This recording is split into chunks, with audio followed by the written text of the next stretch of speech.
ஐயா உங்க கஷ்டம் நீங்கன்னா நான் ஒரு சொல்றேன் செய்றீங்களான்னாரு. என்னங்க ஐயா செய்யணும்னா தினம் சிவாயனம்னு சொல்லிட்டு சாப்பிடுங்கன்னாரு. அவர் கைக்கோள் முதலியார் கொஞ்ச நேரம் இறங்கினா கூட வேலை கட்டணும். ஆகினால் அவர் என்ன பண்ணாரு, என்னால இந்த சாமி எல்லாம் கும்பிட்டு இருக்க முடியாது, வேற என்ன ஐடியா சொல்லுனாரு. சரி தினம் திருநீர் இட்டுட்டு சாப்பிடுவேன், அது கூட என்னால முடியாது, வருவாங்க அப்படியே தறியில நான் சாப்பிடுவேன், அதெல்லாம் எதிர்பார்க்க முடியாது. திருநீர் இட்டவங்களை பார்த்துட்டாவது சாப்பிடுறியா, இது கொஞ்சம் எளிமையா இருக்குது, இது ஒன்னா ஒத்துக்கிறேன்ட்டாரு அவரு. அப்போ அவர் எதை வச்சு சொன்னார்னா, அவர் வீட்டுக்கு எதிரிலே ஒரு கொயவன் ஒருத்தர் இருக்கிறார் கொசவன். அவர் என்ன பண்ணாரு, அந்த திருநீர் தினம் தரிப்பார் என்ற ஒரு தைரியத்தினால அவரை பார்த்துட்டு நம்ம சாப்பிட்டுக்கலாம் ஒத்துக்கிட்டாரு. தினம் இதை பார்த்துட்டு சாப்பிட்டாரு சொன்ன வாக்குக்கு. அன்னைக்கு அவர் மண் எடுக்க போயிட்டாரு, உழ மண்ணு.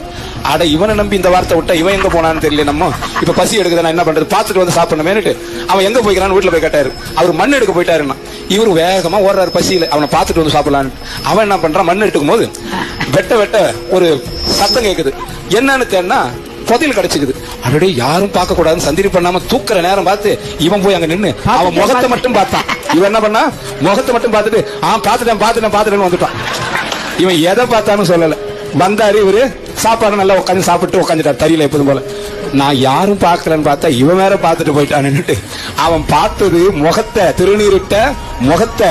அவன் என்ன பண்ணா வந்து, எப்பா நீ யாருக்கிட்டையும் சொல்லாத, இந்த பதில் வீணா போயிடும், இதுல பாதி உனக்கு தரேன் அப்படின்னு கொடுத்துட்டு போயிட்டான். முகத்தை, திருநீரிட்ட முகத்தை பார்த்ததுக்கே பாதி கிடைச்சா நீங்க இட்டா எவ்வளவு கிடைக்கும்னு யோசிச்சு